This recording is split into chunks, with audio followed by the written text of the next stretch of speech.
আজ হাওড়ায় প্রশাসনিক বৈঠক করেন মুখ্যমন্ত্রী শুভেন্দু অধিকারী। হাওড়ায় দীর্ঘদিন পুরো ভোট হয় না, বিস্তর অভিযোগ। আর আজ প্রশাসনিক বৈঠকের পরই মুখ্যমন্ত্রী জানিয়ে দিলেন ডিসেম্বরের মধ্যে হাওড়া বালিতে পুরো ভোট। এবছরই হাওড়া ও বালি পুরসভায় ভোট, ডিলিমিটেশন সহ অন্যান্য কাজ দ্রুত শেষ করা হবে এবং সব কাজ শেষ হলেই ভোট করে পুরসভাকে ক্ষমতা দেওয়া হবে বলেছেন আজ মুখ্যমন্ত্রী শুভেন্দু অধিকারী।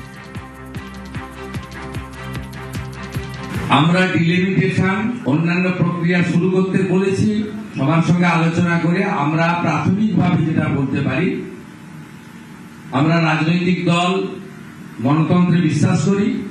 আমরা মনে করি পৌরসভা কর্পোরেশনে জনগণের অংশগ্রহণের মাধ্যমে নির্বাচন ছাড়া প্রকৃত পরিষেবার স্বাদ মানুষ পেতে পারেন না।